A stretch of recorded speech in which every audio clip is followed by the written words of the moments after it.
भारत पर लगाए गए अमेरिकी टैरिफ के बीच केंद्रीय वाणिज्य एवं उद्योग मंत्री पीयूष गोयल ने बड़ा बयान दिया है। उन्होंने साफ शब्दों में कहा कि आज तक ऐसा कोई नहीं आया है जो भारत को झुका सके। असंभव है।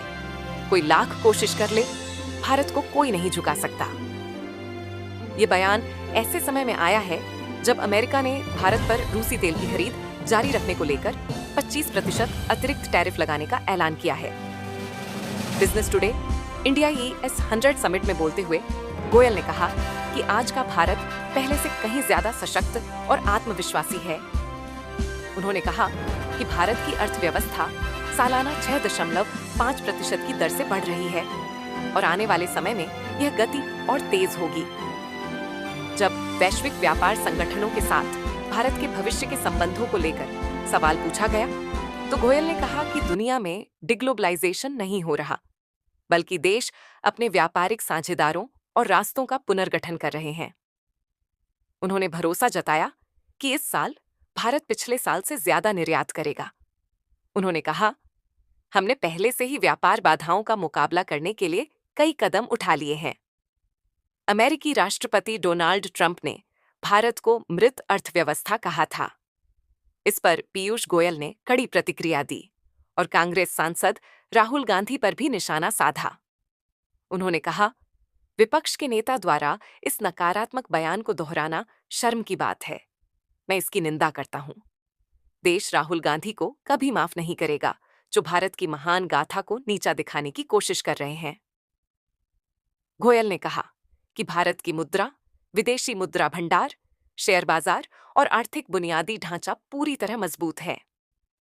उन्होंने यह भी कहा कि भारत में महंगाई की दर अन्य उभरती अर्थव्यवस्थाओं की तुलना में सबसे कम है। उन्होंने कहा, दुनिया आज भारत को सबसे तेजी से बढ़ती बड़ी अर्थव्यवस्था के रूप में देख रही है, जो वैश्विक विकास में 16% योगदान दे रही है।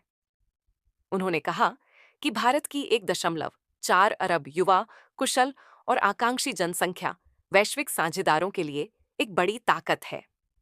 गोयल ने भारत के IT उद्योग को हजारों नौकरियां देने और देश के कायाकल्प में योगदान देने का श्रेय दिया।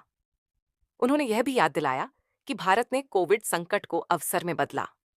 उन्होंने कहा, भारत हमेशा कठिन समय में विजयी होकर उभरेगा। मंत्री ने बताया कि भारत इस समय UAE, मॉरिशस, ऑस्ट्रेलिया, EFTA, 4 देशों का यूरोपीय समूह, UK, यूरोपीय संघ, चिली, पेरू, न्यूजीलैंड और अमेरिका समेत कई देशों के साथ व्यापार समझौते कर रहा है या उन्हें अंतिम रूप देने की प्रक्रिया में है। अंत में उन्होंने कहा, भारत आज ज्यादा मजबूत है, अधिक सम्मानित है और प्रधानमंत्री नरेंद्र मोदी जैसे ऊंचे कद के नेता के नेतृत्व में है। इससे पहले पीयूष गोयल ने एक पोस्ट में अंतर्राष्ट्रीय मुद्रा कोष IMF की एक रिपोर्ट शेयर करते हुए सोशल मीडिया पर लिखा कि देश की अर्थव्यवस्था फल फूल रही है।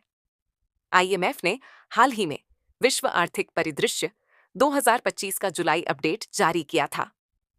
इसमें उसने मौजूदा और अगले वित्त वर्ष के लिए भारत का विकास अनुमान बढ़ाकर 6.4% कर दिया है। अगर वीडियो अच्छी लगे सब्सक्राइब जरूर करें।